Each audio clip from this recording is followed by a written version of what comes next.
Hello and welcome to Weekly MTG. We have fun here. Yeah, we do. It's a good time. We like it. Thanks for being here. We have, despite our laughter, we have an important show today. Yesterday we made probably the biggest announcement we've had all year. Yeah. Certainly this year. Our new esports programs, both for tabletop and arena. And today we are fortunate enough to have two of the architects behind those plans to talk through those plans, to answer a bunch of questions that we've seen on social media and various other places over the past 24 plus hours. And we're going to answer your questions too. Start putting them in chat about the esports plan. We're going to have these guys here, our experts, answer basically anything and everything. That's a genuine question. I'm looking at you, chat. But first, let's introduce yourselves, guys. Yeah, my name's Bear. I joined Wizards earlier this year, and I work on the Arena team. And my name's Ben. Also joined Wizards back in February, and I head up the tabletop team. Yeah. So for esports, right? Yeah, Like you, yeah. So if you haven't read the admittedly long announcement, it was the whole kit and caboodle, everything about it. It was a big one. We're gonna try to recap it in a few minutes here, As best we're able, Yeah. to give you a sense of how you start, where you start, what the next levels are, how you do it. So first, let's throw up the graphic that shows all of the play opportunities that you guys put together, and then Bear, let's start with you and talk through if I'm new. What is my arena path to getting to the new Rivals League? And so for those who don't know, the Rivals League is our first step just below the MPL that's good for creating new high-level players or bringing people up to the MPL level or bringing people down from the MPL level. So what is the player path from new to Rivals? Yeah, it's pretty simple. First, you find a deck that you've been having a lot of success with or that you really like. Hopefully not Esper. And then you'll take that into the arena ladder, and then if you end up at the top 1,200 Mythic ranked players, you'll gain access to certain qualifiers and tournaments. And if you show enough consistent success over the year, you'll be invited to join the Rivals League. And then next year we have almost double the qualification opportunities. So now's a really good time to jump in and hopefully join the league. And you mentioned find your deck and play, but you can also do that on the limited side too as well. Yeah, so that's you correct. can be top 1,200 and limited and do the same thing. Ben, what does it look like on the tabletop side? So your path to Rivals starts with our qualifying tier, and one of our big goals this year was to expand the opportunities for people to play, make sure that there's more chances to find a tournament that's close to you. Qualifier tier, there's 5 ways. You can play in your WPN store. That's very similar to the current Mythic Championship qualifiers. Everyone's pretty familiar with those. There's the Players Tour qualifier. So these PTQs are going to be big, more competitive than the WPN qualifier, but also have great prizes. So if you're looking for a little bit more of a challenge, that's kind of where the kind of event you should be looking at. One of the things I'm most excited about this year is the Premier Series. So the Magic Premier Series lets us take awesome tournaments like the SCG Tour or promote new ones like the LATAM Magic Series, where players can not only play in a series of events, which people really love, but then also now qualify for the Players Tour as part of that tournament series. And finally, we still have Grand Prix. Those are those huge parts of the biggest kind of competitive events. You'll find those at Magic Fests. And then finally, there's still qualifiers on Magic Online and all sorts of formats. You can qualify in Standard, Modern, Limited, Pauper, and one more. On Magic Online? And Vintage and Legacy. Yeah. So. Okay, so that gets you to the Players Tour. Once you've made the Players Tour, how does that get you then to Rivals? So Players Tour are the new regionalized tournaments. So there'll be 3 of those, 3 of those a year, and each one of those are going to be split across 3 regions. Americas, Europe, and Asia Pacific. So much easier for players to travel to, but still have like the exciting feel like you've seen at a Pro Tour or Mythic Championship. People who do well there get invited to the Players Tour finals. Those are kind of more exclusive, only about 150 people. but that is the last step before you get to Rivals. Okay. And Bear, we've got a question in chat that was from the graphic, just because we didn't talk Let's about put the it. graphic up again while we answer this What question, too. are Mythic Point challenges? Yeah, Mythic Point Challenges are going to be new tournaments inside of Arena where players who ended up reaching the top 1,200 Mythic rank in either limited or constructed will have access to these tournaments for Mythic points throughout the year.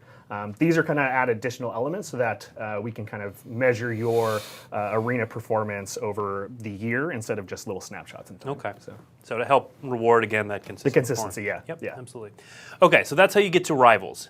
How then do we get from Rivals to the MPL? Yeah, it's a pretty similar path almost, where as you join the Rivals League, you'll have access to different qualifiers and tournaments, both on the tabletop and the arena side. And if you show enough consistent success through the year, you'll be able to enter into the MPL Gauntlet, where you'll face off against members of the MPL to hopefully take their spot. So.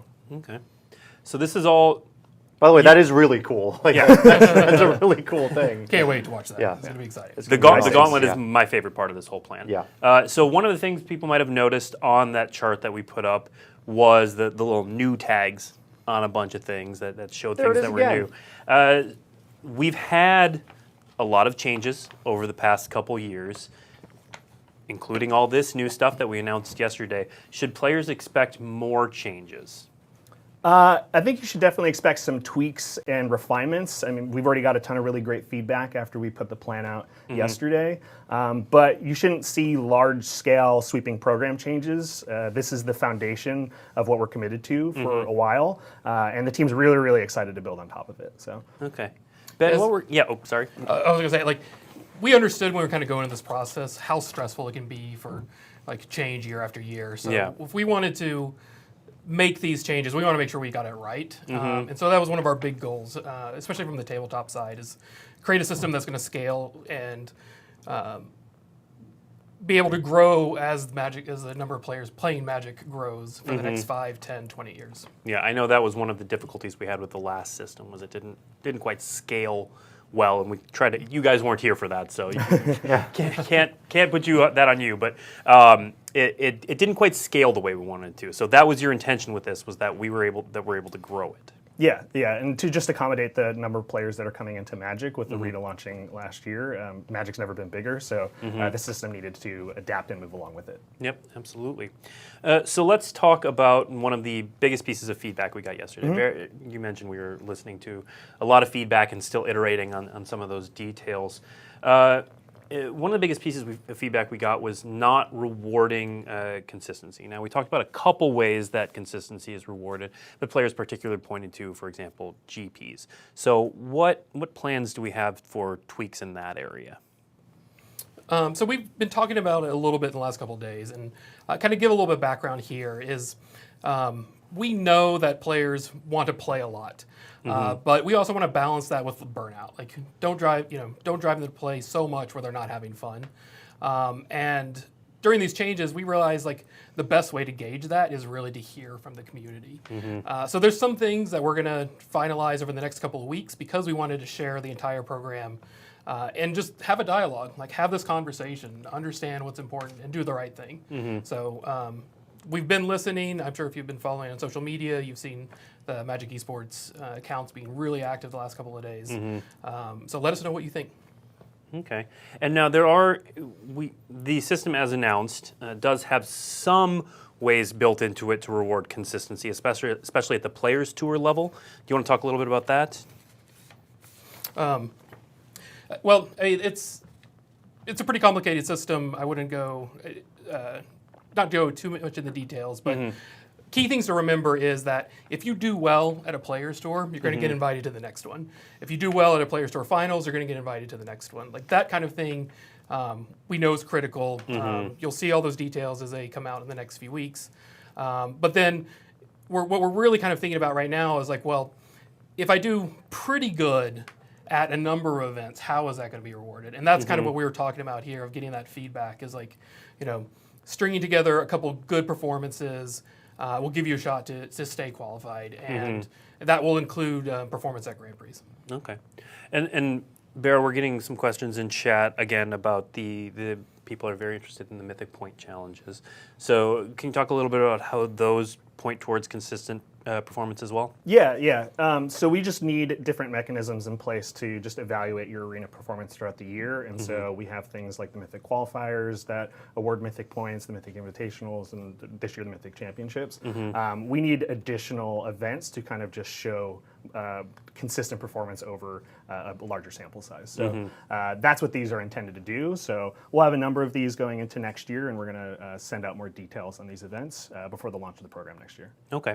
So we've kind of said more details, points, and a lot of different players. When should players expect to get those more details on how precisely the point systems will work? For the tabletop side, the Mythic Championship 6 in Richmond will kind of be the transition between this year's Mythic Championships and the Players Tour. So you'll have full details about how all this works by Richmond. Okay. Same for Yeah, very similar time frame. That's the target that we're moving towards, knowing that our programs have a little bit of flexibility for when they start. So, okay.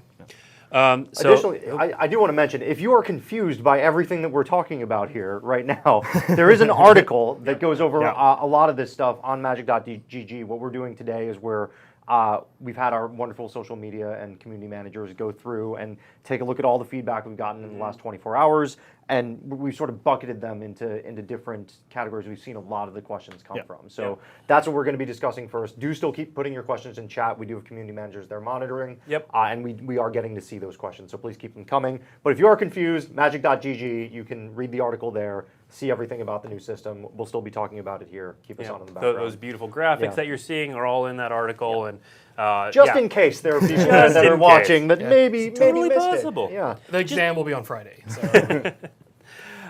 So we've talked a little bit about growth and building the system to expand. So Ben, let's start with you. A couple of the questions we've gotten have been around Pro Tour Americas, because a lot of people see that as two regions. Players Tour. Players Tour. I'm gonna keep doing that. Players Tour Americas. So a lot of people see South America, North America as distinct regions. Is it First of all, is it possible that any of those events might take place in South America? So for 2020, we are planning on keeping them in North America, but in places that are really accessible for traveling. So places like Houston and others in the kind of the southern United States. But long term, we definitely designed the Players Tour so that we have that flexibility we can move it around. We can add locations, like if that makes sense, there could be a Players Tour South America, Players Tour Australia. That's kind of what we're talking about when building flexibility from the start is going to let us do things like that as the game continues to grow. Okay, so we have 3 regions now, but in the future there could be other regions. Yeah, it's one of the options we have on the table. Okay, so Players Tour Japan, if that's a big enough crowd, et cetera, et cetera. Yeah, okay. Well, and on top of that, there's also some of the partner events that we announced. Not just Star City, but Bazaar de Bagda is also going to be running. The Magic Series in LATAM, right? Yeah. So that's again really excited about this. It's kind of the first of the Premier Series we announced, and the key thing about that is Bazaar de Bagda has put together great series of tournaments before in the past. In this one, they're going to have a ton of qualifier slots, and as part of that, the prizes for the winners includes the support so that they can get to the Players Tour, and that's really kind of important for us too. In addition to the Premier Series, all the PTQs will have travel support as part of the first place prize, and we're also really encouraging WPN qualifiers to have that kind of level of support so that when you win your invite, you also have the opportunity to kind of travel and actually play. Okay. And Bear, so we talked about a couple, we've named specifically a couple of partner events in Star City Games and Bazaar de Bagda, but there's stuff happening on the digital side too as well. Yeah. As Magic's been growing, there's been a need for different types of content and different types of tournaments. We saw a phenomenal Red Bull Untapped this year, and then it's really exciting to always tune into Twitch Rivals and Fandom Legends. So going into next year, you'll see a lot of those similar events. That said, if you're kind of shy from competitive play. There's a ton of streamers who've picked up Arena, the MPL streams. There's a number of things that you can kind of tune into. Fandom Legends, which happens right during the show. It's happening right now. We see you, Fandom. Well, we don't see you because we're on broadcast. You Right could now. go But watch it. we understand that you are on right now. But that's one of those cool tournaments, which, yes, we're going up against them right now, but really, we're happy they're there. Yeah. Yeah. There's no shortage of Magic to watch. Yeah, right now, absolutely. So, yeah. One of the other things, while we're talking about regional qualifications, one of the questions we got yesterday was regional balance. So we talk about, for example, Bazaar de Baghdad and Star City Games are great tournament series that not everywhere in the world has access to. So Star City Games is focused on the East Coast. Bazaar de Baghdad is obviously in Latin America. So how do you balance qualifications like that across the globe? That's a great question. We're really careful about making sure that everybody has the correct amount of access to tournaments. And so when we're scheduling things like these Premier Series, if there's regions that don't have those kind of tournaments, we'll make sure that players have access to through WPN qualifiers and PTQs. Okay. Bear, how does that apply to the digital side? Yeah, I mean, Arena being a digital game, it means we want to give it to as many players that have access to it. So if you have access to Arena right now and you're laddering up or playing limited, you can compete in our system next year. Yeah. And we saw a little bit of that growth because this year it's top 1,000 to get in those qualifier tournaments. Next year it's top 1,200, and I imagine we'll keep reevaluating that. Yep, and then as I mentioned before, we expanded the qualification slots as well. So not only are we kind of opening up that funnel, more players are getting through as well. Okay. So. Moving to another big community question is coverage. So what will we cover? Will we cover this? Will we cover that? And in what form? Yep. So Bear, let's start on the Arena side. What events do we know for sure will have coverage under the Arena system? Yeah, it's actually going to look very similar to this year. We had the Mythic Invitational MC3, which were phenomenal marquee events for us this year. So we're going to have 3 Mythic Invitationals, which will kind of mirror in style. We have the MPL Weekly Play, which we're iterating, and we're trying out a new format. So tune in and let us know what your thoughts are. And then, I mentioned before, the MPL streams. There's partner events. So depending on what you're in the mood for, there's plenty of things to watch. Yeah. Ben, what about the tabletop side? We joke around a lot that there's just not enough weekends available in the year. So in addition to all those Arena events, all 9 of the regional players tours, all 3 of the players tour finals, all those will be covered. Partner events like the SCG tour are going to be covered. I think every weekend of the year there's going to be Magic to watch. So if that's what you really want to see, you're going to have plenty of outlets for that.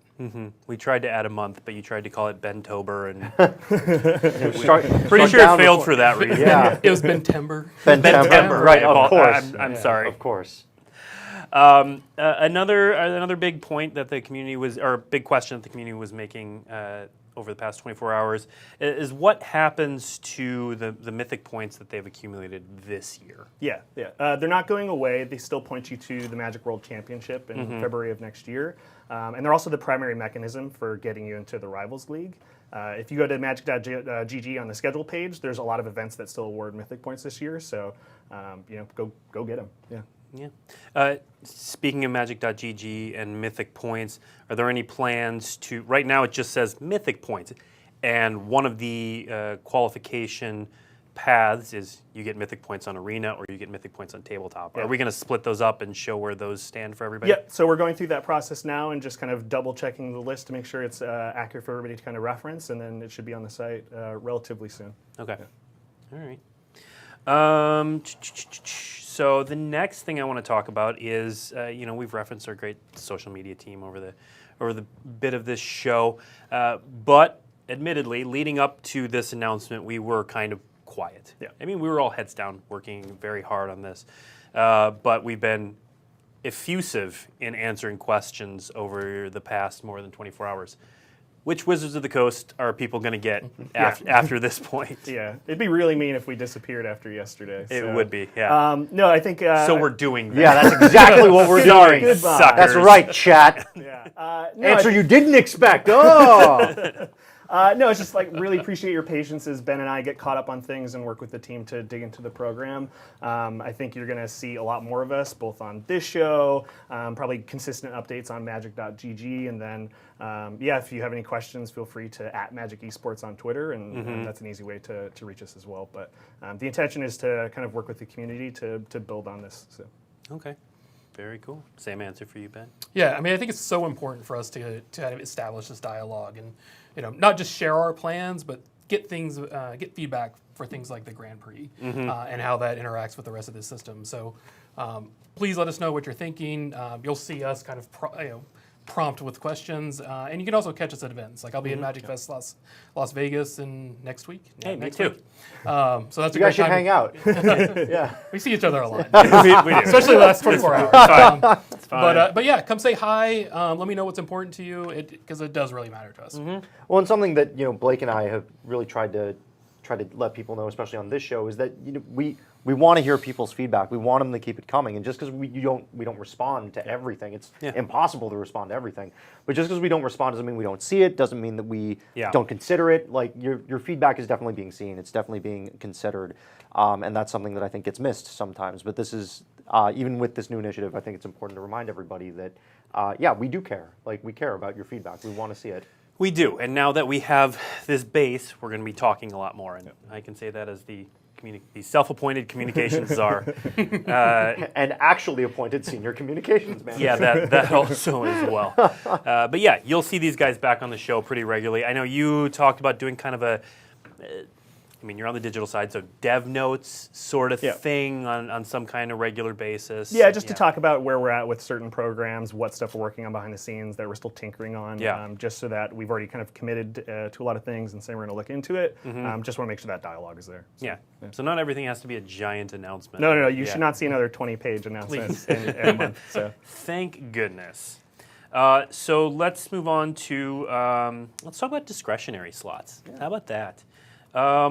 We are continuing using some discretionary slots. We've currently got, let me see if I can do this from memory, 6 for the Rivals League and then some number for Mythic Invitationals. Yeah, Am I that's missing correct. it? Okay.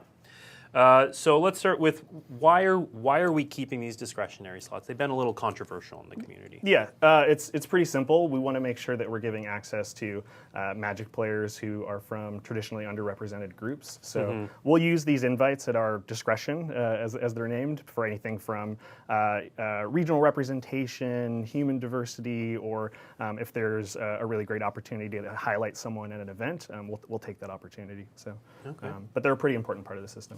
Okay. Magic players love to know what they need to do.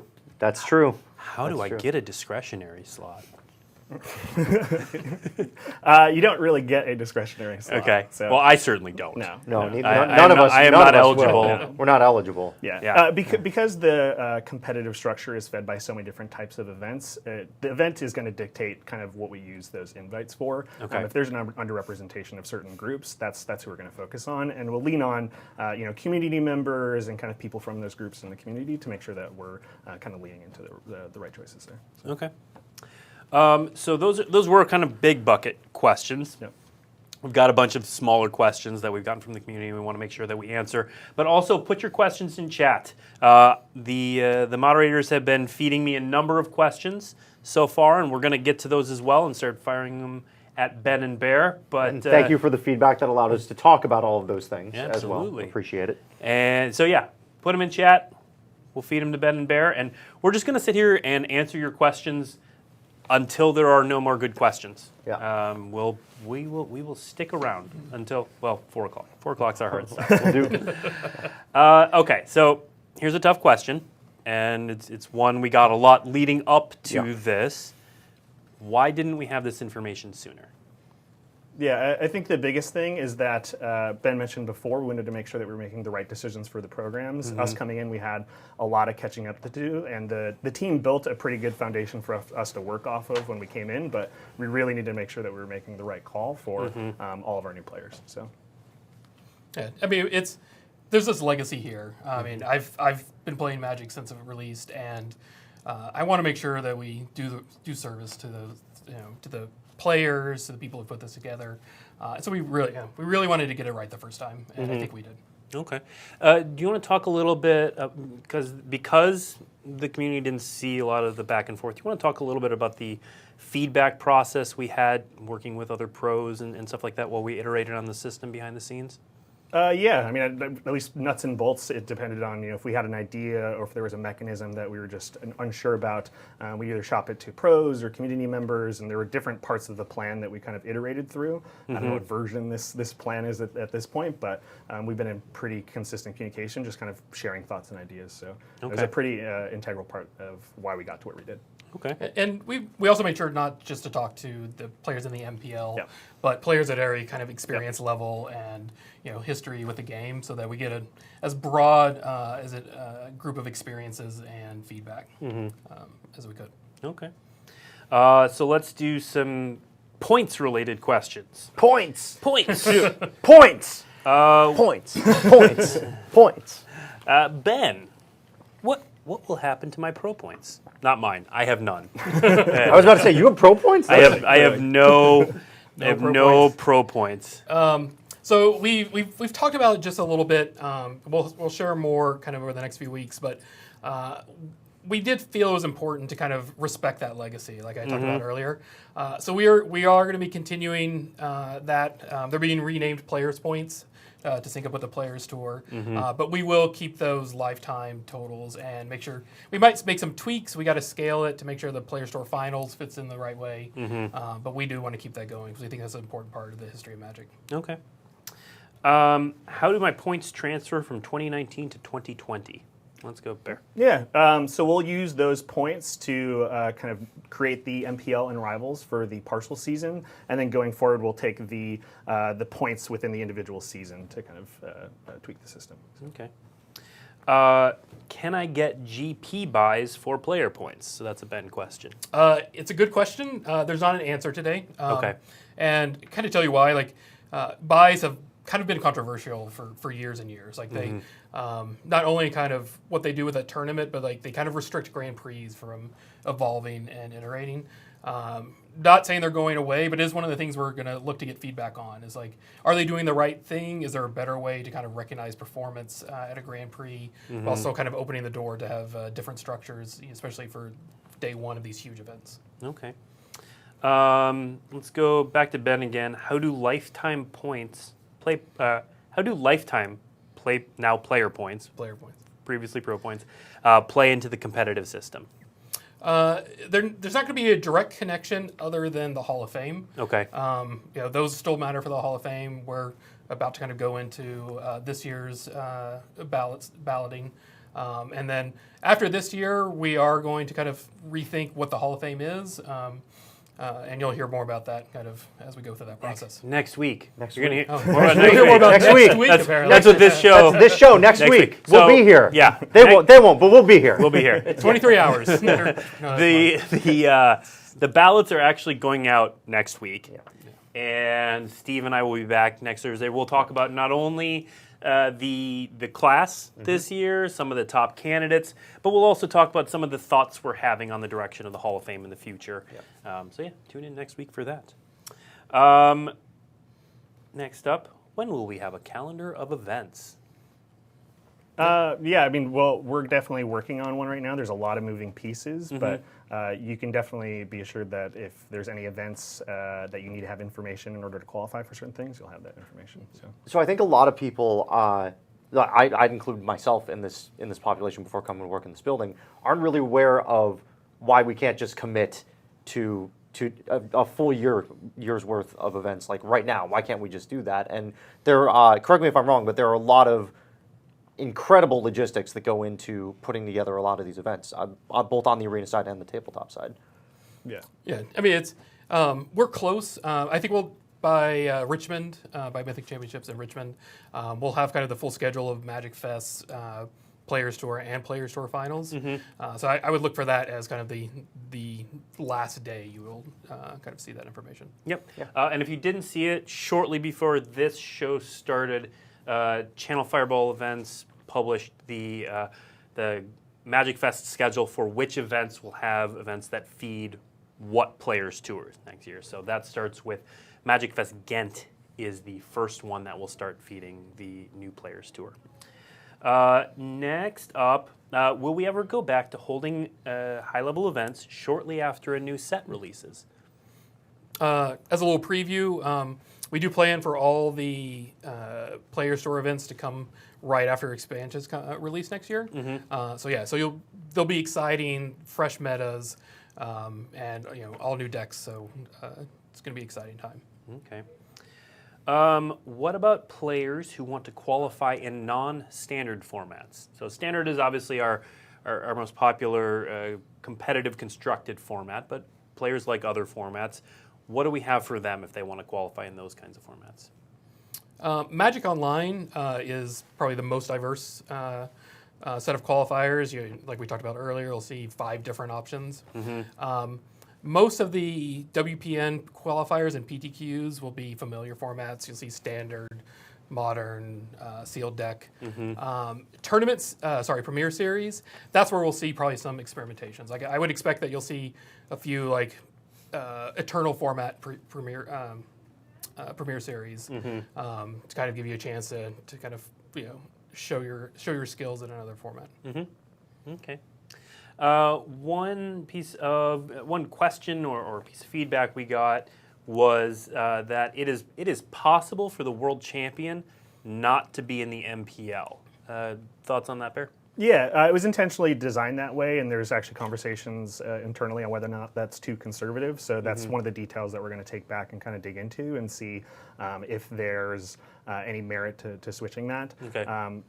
There was a conversation within the team where we didn't want to kind of spike a player directly to the MPL, but that said, there's merit to both sides. So.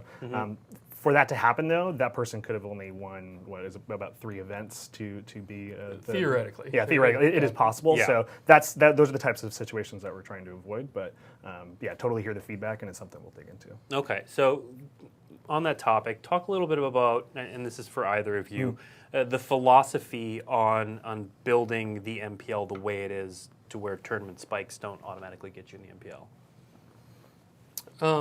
It's a balance, and I think that you'll find a wide range of opinions on it. But it really is like ultimately our goal is to use rivals in the MPL as a way to recognize and reward just consistent good play, and that is why things like automatic qualifications doesn't really fit into exactly what we want those to do. Now, certainly the world champion is going to have a huge advantage going into that process, but I think we would like to see.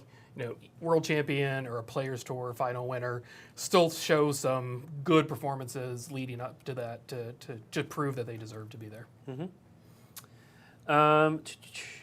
Ben, how does this plan support play at local stores? I'm excited by a ton of changes. So I'm going to say this like 7 times. One of the tweaks we made to the WPN qualifiers, which is different from the current MCQs, is let our retailers and partners split up that qualifier slot into kind of preliminary events and a finals. So it's kind of the best thing about the old PPTQ system. Now, the one restriction there is all those events have to happen in like 3 or 4 weeks. You're not going to have to wait months and months to figure out if you've qualified. But you get to have all that experience at the same store you go play Friday Night Magic or go to pre-releases at. Okay. And I'm going to read a cool stat we found out just before the show started. So our WPN team has obviously been on top of this and been having their own conversations with stores. And according to them, we've actually already, since the announcement yesterday, received 78 applications for WPN qualifiers. From regions all around the world. To put that in perspective, I think Brazil was actually number 2 on that list, which was really cool.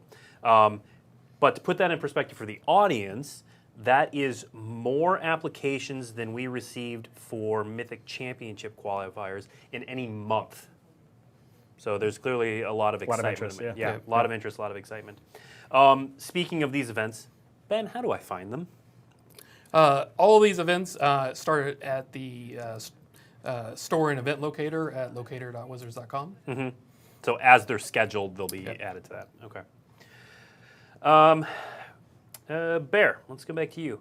Are MPL and Rivals players allowed to play in Mythic qualifiers? Yeah, so the MPL isn't because they're auto-qualified into the Mythic Invitationals, and then the Rivals group actually has their own Mythic qualifier that they'll compete in for those qualification slots. That said, the Mythic point challenges that we talked about earlier in the show, the MPL and the Rivals League will both have access to those. Okay. In the article, we stated that MPL players and Rival players can earn up to the dollar amount in appearance fees. How do those appearance fees work, Ben? So that player support comes from attending the player stores. Okay. So 3 a year, 3 a essentially year. divided up 3 All the ways. Rivals MPL players are qualified, so that's we'll see them there, and I think it's one of the great things there is like the community of fans get to play with some of the best players we have. Okay. Bear, why is the MPL going from 32 to 24 players? Yeah, so the top level of our system is actually going from 32 to 70 with the expansion of the Rivals League. And then reducing the MPL to 24 allows us to be a little bit more flexible with our content and also really invest in our up-and-coming stars. And so it was a pretty important change and necessary change for the system. Okay. Those were all actually pre-planned questions, believe it or not. But they were all questions that we were getting from fans and on social media. So first of all, thank you for those questions. But we also have a ton of questions from chat.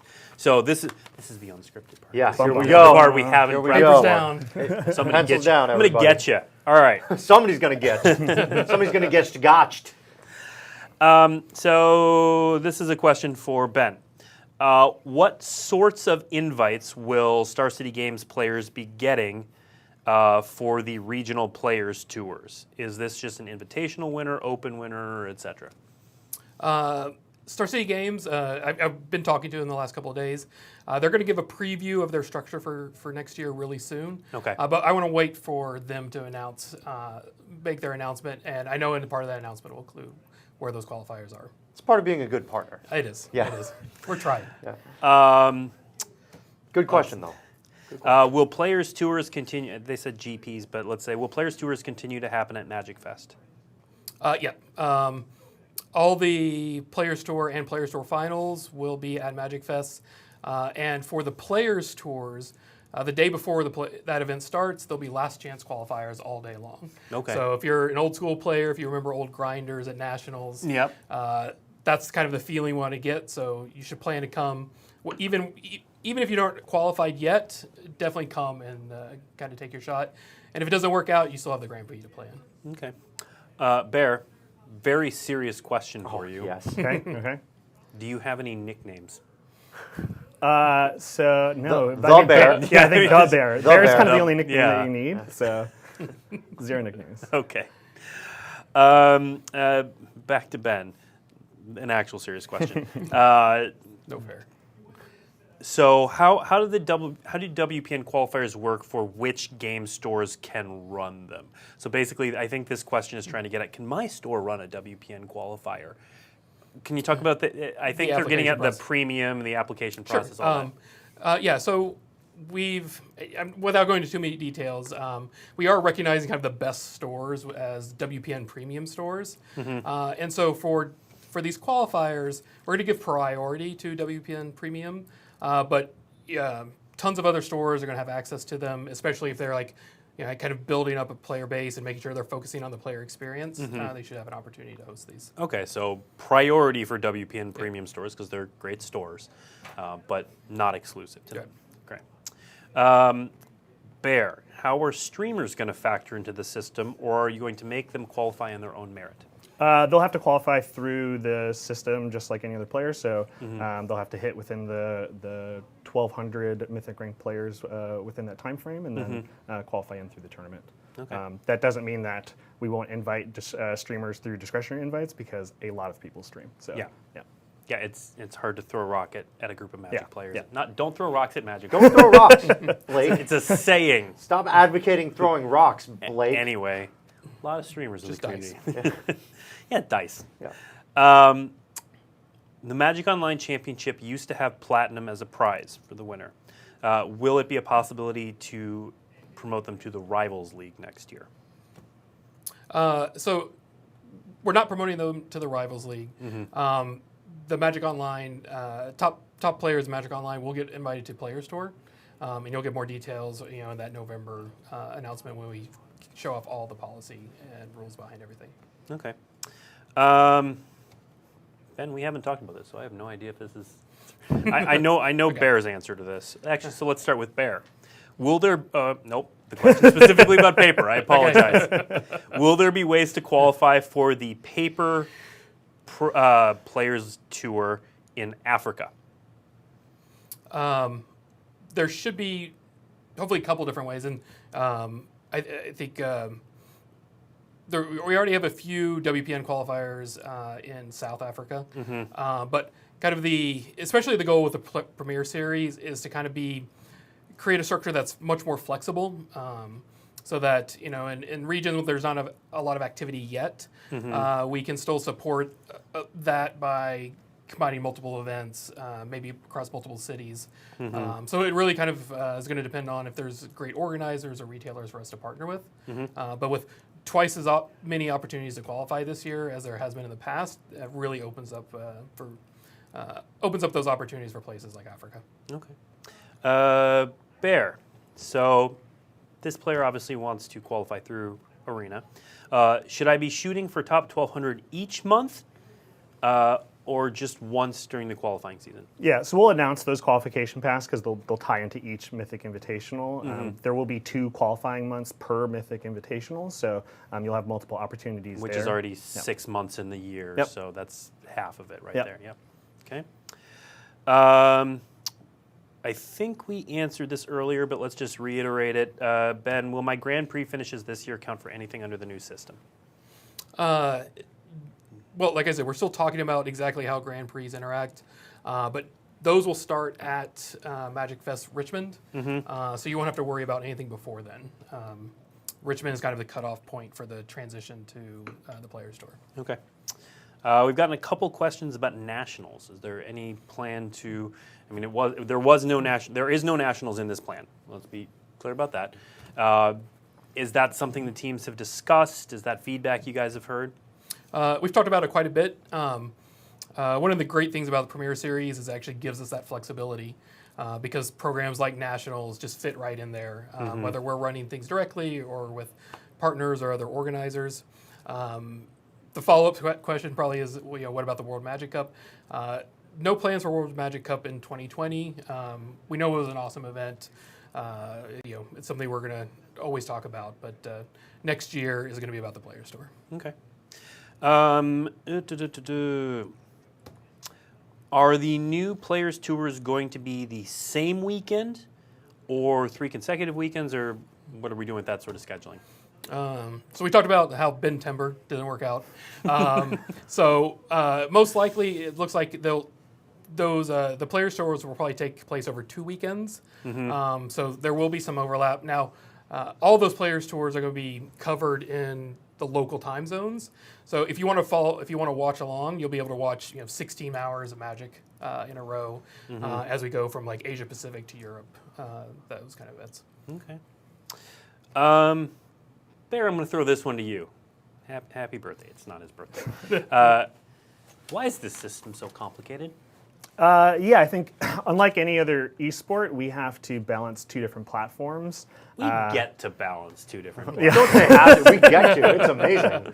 No, and it is. But with that with that awesomeness is a lot of complexity. So there's a lot of nuts and bolts. We want to reward consistent performance, but we also want to be able to kind of give the dream of being able to make it to the MPL. And now that path is clear, we can kind of make tweaks and refinements to like make the system a little bit more efficient. But I think this is a symptom of just how many Magic players we're trying to support and the difficulties of supporting 2 platforms at once. So, okay.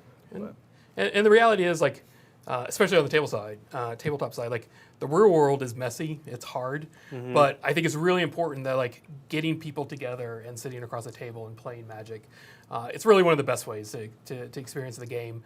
And with like hundreds of thousands of people playing Magic, it just requires us to put together a structure that caters to players in hundreds of countries and like dozens of skill levels. Like that is why we do that rather than just kind of have one size fits all, because we want to make sure everybody has a great experience, no matter how long they've played, what kind of level competitions they're looking for.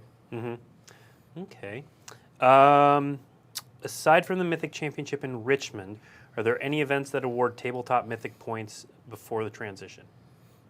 No. Okay. Gonna stick with you. Actually, no, Bear. Are there any plans for high level, so Mythic Invitational or Players Tour level, limited play? Not at this point. From the arena side, it's something that we've talked about a few times. I think it requires technology and capability that we're kind of digging into, but it's something, we've definitely talked about. So. Okay. And I know you guys haven't announced formats yet, but... Yeah, and we're not ready to talk about formats for players for next year, but at the qualifier level, especially PTQs and Premier Series, we do want to have more limited play there. We've kicked around some ideas for Premier Series that might be just booster draft. And again, kind of going back to the fact that we have way more opportunities for people to play, it kind of lets us experiment a little bit more and see if that's really what players want. Okay.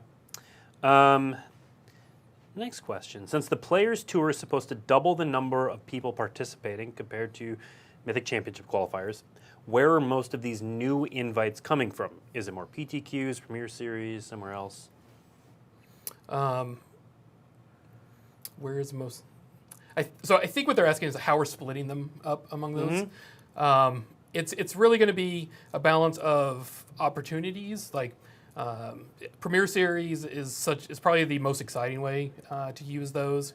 But like we said earlier, we also want to make sure we balance accessibility. So in areas where there are not a Premier Series, more of those will be shifted over to WPN or PTQ. So it's really going to depend on the region, what those opportunities are to balance that mix. Okay. On the arena side, it's pretty obvious where they're coming from. Yeah. You had them. Okay. Next up, let's go to this list over here. How about, will Players Tour events be split format like the current Mythic Championships, or will they be single format tournaments? Our plan is for them to be split format tournaments. Okay. Lots of questions, by the way. There are many good questions. Yeah. They're great. Keep them coming. Will Planeswalker points have any relevance in the new system? It's a great question. It kind of goes back to when we talk about Grand Prix buys. Right now, I think that for competitive players, that's where Planeswalker points are most important. So I think the answer there is kind of, as we figure out exactly how we want to deal with buys, we'll kind of determine how Planeswalker points are integrated with that. Okay. Bear, what are you most excited about that's coming up because of this new system? Two things. One, the Rivals group. I think giving folks a home where they have a little support so they can hopefully make it to be a pro is really, really important to me. And then second is just the gauntlet. I think giving people opportunity to fight for their spot is not only really interesting to watch, but I think it's just an exciting moment for fans to it as well. So. I'm really excited to watch the first gauntlet tournament when that happens. Like that might be my first can't miss television event of next year. I really love that high level competitive play. I love seeing the rivalries that form there too, and to see some people fighting to keep their spots, some people fighting to get into the MPL. Like I think that's going to make really good television. Okay. Looks like okay, I get it. All right, fine. Ben, same answer, different answer. I mean, all those things are awesome. Probably one other thing I'm really excited about is. That's like 17th time I've said it, is the Premier Series, and really like seeing what organizers do when they have this opportunity to kind of experiment and innovate. I think that SCG Tour is awesome, and that's kind of this one example of it, but I can't wait to see what people do when they get to kind of create custom experiences that still tie up into our qualifying structures. Okay. What about you, Blake? What are you most excited about? It's the Gauntlet. Yeah. It's a really cool tournament that I'm really excited to watch. Bear, I'm going to combine two questions. So they're both about Magic.gg. So our esports website, Yep. if you don't know it, just go to magic.tg. That's also where this announcement lives, if you want to dig into that at all. So the two questions are, first, will the website have coverage and information on the rivals in addition to the MPL? Yes, yeah. I mean, that's our up and coming stars, and so yeah, you'll definitely see some coverage and focus on that group. Okay. And then will we have an integrated calendar that shows kind of, we have a lot of different events. Will it show kind of that umbrella of events? Yeah, we don't want it to be kind of like an Outlook calendar with 10 different views, but yeah, if you go there now, there's a kind of a month by month that you can take a look at, and then once we have the full schedule in place, we'll make sure that's represented on magic.gg as well. Okay. I'm going to ask this question as written, but it's about turnover in the MPL. Aren't you a bit afraid that the MPL won't change often enough and we'll see the same players playing the same events? Yeah, and that goes back to the earlier question where we've been digging into the churn between all of the systems, and then we felt like we landed on a good spot, but have gotten feedback that people either feel like it's too conservative or it has the potential for edge cases or weird moments. So we're going to go back and kind of dig into it. There's some time to make some tweaks, and then if we do, we'll make sure we announce it to fans and get additional feedback. Okay. Next question is, and actually, Sean, I want to get the partial season graphic ready. So the question is, was there any consideration to having a gauntlet this year? So let's, since we haven't talked about it, let's talk real quick about the partial season. So for those who don't know, there is a partial season to kick off 2020. Bear, why are we doing this partial season? Yeah, I mean, we talked a bit about it earlier in the show, but the system that we had before was always going to be messy whenever we transition into a new system, and so this is what you're seeing now is kind of a short-term problem to a really long-term solution for us. So we need to make this transition and the churn between MPL and Rivals both to reward some of the folks who've been playing this year, but also to kind of incentivize the MPL to up their game. So after this, we'll move into the full season. Okay. Yeah. Makes sense then. So getting back to the original question, talk about that churn. How I'm sure you guys have kind of modeled it out or mapped it out or discussed it heavily. How much churn do you expect to see between the MPL Rivals, that sort of deal? Yeah, I mean, it honestly depends on the format and the players involved and all of that, but roughly like a quarter is what we were looking at. Okay. There's different mechanisms in place within the MPL Gauntlet where we can shift to kind of up and increase or decrease that number, but Sure. That's what we originally landed on. So talk a little bit about the balance between wanting to provide security for these players and also wanting to provide that churn that's so exciting with things with the Rivals Gauntlet. How do you balance that? Yeah, I think it's for any esport. That's the delicate balance if you have any kind of promotion relegation system, because you need to have enough stability that you can kind of build awareness and gain a fan base, but also have enough churn that kind of low performers can churn out, and then high performers can get their shot. So it's honestly just the nuts and bolts that are in the system. We get to kind of move those wherever we want. So yeah, we're going to take a look at it, especially with the recent feedback. Okay. Yeah. Bear, earlier you disparaged the hero Esper Control. Blake, how did you get into Twitch chat? How did you get into Twitch chat? What are you playing on Arena right now? So there was the Vampire Spree in MPL Weekly, so that's what I've been kind of kicking around. Okay. I'm one of those, huh? Yeah, I'm a black or black green kind of person. So, but blue. Not so much. What about you, Ben? What are you playing? What are you playing right now? I tend to play whatever deck is best at the time. Like I don't have preferences. It's the guy playing vampires right now. Yeah, man, get on my level. I'm playing 3-color elementals. Yeah. Get on my level, man. Come on. I mean, that deck's pretty good. It's pretty good. It's the bad version. It's fine. It's fine. I've enjoyed playing dinos though recently. Ooh. Okay. You know, just smashing people with giant monsters. Like Yeah. it's old school, but it's very Gets the satisfying. job done. Okay. Blake, what are you playing? Anything and everything. I can't win with anything right now. It's actually super frustrating. I'm just terrible at Magic right now. But actually, what I am playing soon is Commander, because I'm going to be at GP Vegas. Yeah. So yeah. I know you're going and you're going to play a lot of Commander too. What Commander decks do you have, Ben? That's a great question. Is a better question what Hopefully. commander decks you If, don't have? if UPS finds my package, I have a couple of decks. But yeah, it's going to be right before the show. They said they've lost it. So, Yeah. Dude, what do you have built right now? Like, what was the last commander deck you played? That's a good question. I'm not sure. Okay, Yeah. fair enough. I have a zombies deck upstairs, and then I'm Yeah. building a Queen of Bears deck if you want. Okay, back to the more serious questions. Okay, I want to play Magic competitively, but only have weekends available about 6 months out of the year. Given my limited ability to attend events, what's the highest goal I could shoot for? With 6 months, it honestly depends on when the events are going to line up. Oh, yeah, Is it 6 yeah, months? 6 months. Yeah. Yeah, so it depends on when the events line up because there are a lot of opportunities to earn points. So, it's not out of the question that you are able to make a shot at the rivals league, but it honestly depends against the rest of the field. But we have gotten a little bit of feedback that people are looking for either open qualifiers or people with limited time still want access to high-level competitive play with kind of incremental steps, and yeah, that's something we'll look into. Okay. Barry, I think you talked a little bit about this earlier, but why does the full season last from mid-year to mid-year rather than January to December?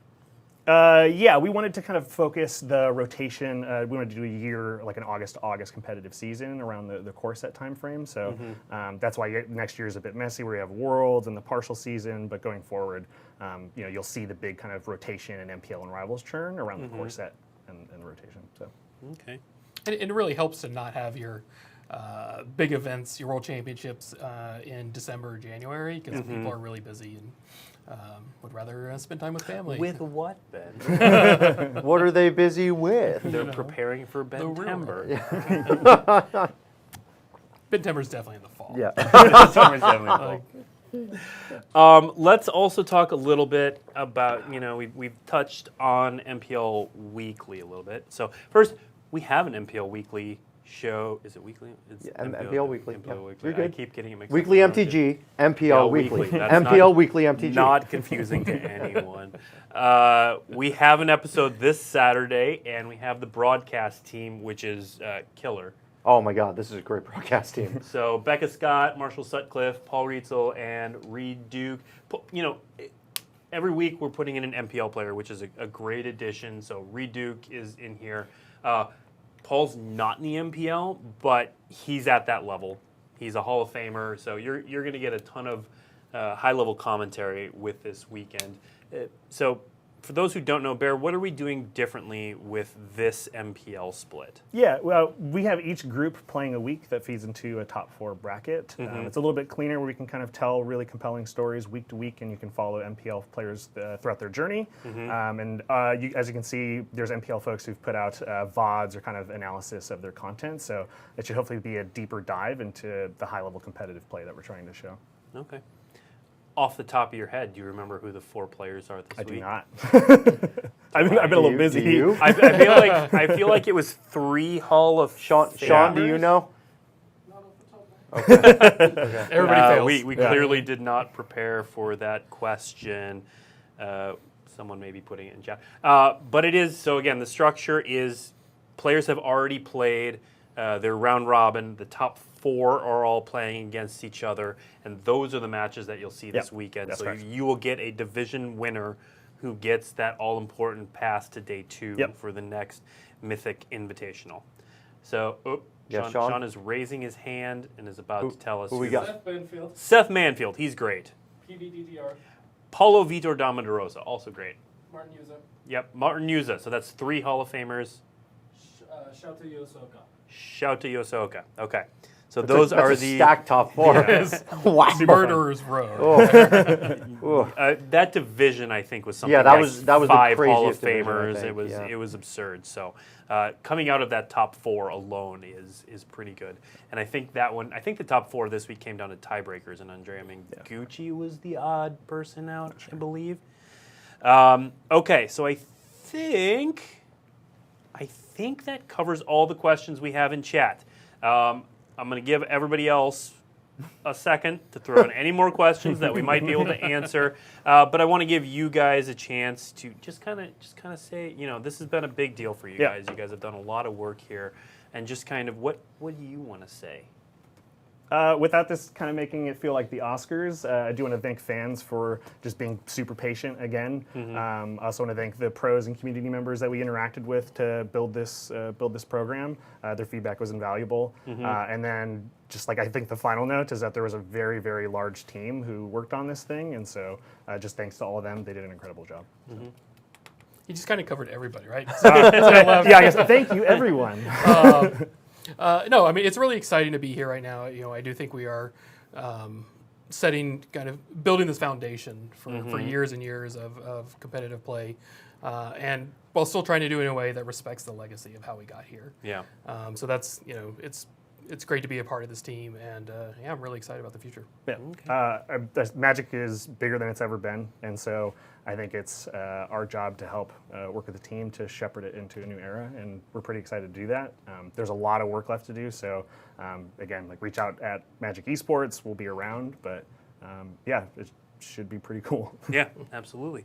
Well, thank you, Bear. Thank you, Ben, for stopping by. Steve was here too. I was. Thank you to the community managers for Magic Esports that were in chat, very much. feeding us questions. Thank you so much. And they will continue asking your questions on Magic Esport, or answering your questions that you ask on at Magic Esports. So ask your questions anytime, day or night. I'm not guaranteeing they'll get back to you at night, but they'll get back to you eventually. Blake is promising I am that not. the community managers Absolutely not. will get back They to need you. sleep. 5-minute response time. Yeah. And yes, I definitely want to thank Bear and Ben. They will Thank be you, back guys. on this show. Yep, we absolutely. will. You'll be hearing from them again soon. They'll get tired of us. Yeah, it's we're not going to say monthly or quarterly or anything. It's going to be Regular updates. when we've got stuff to talk about. So we look forward to that. Thank you all for joining us, and we'll see you next week on Weekly MTG. See ya.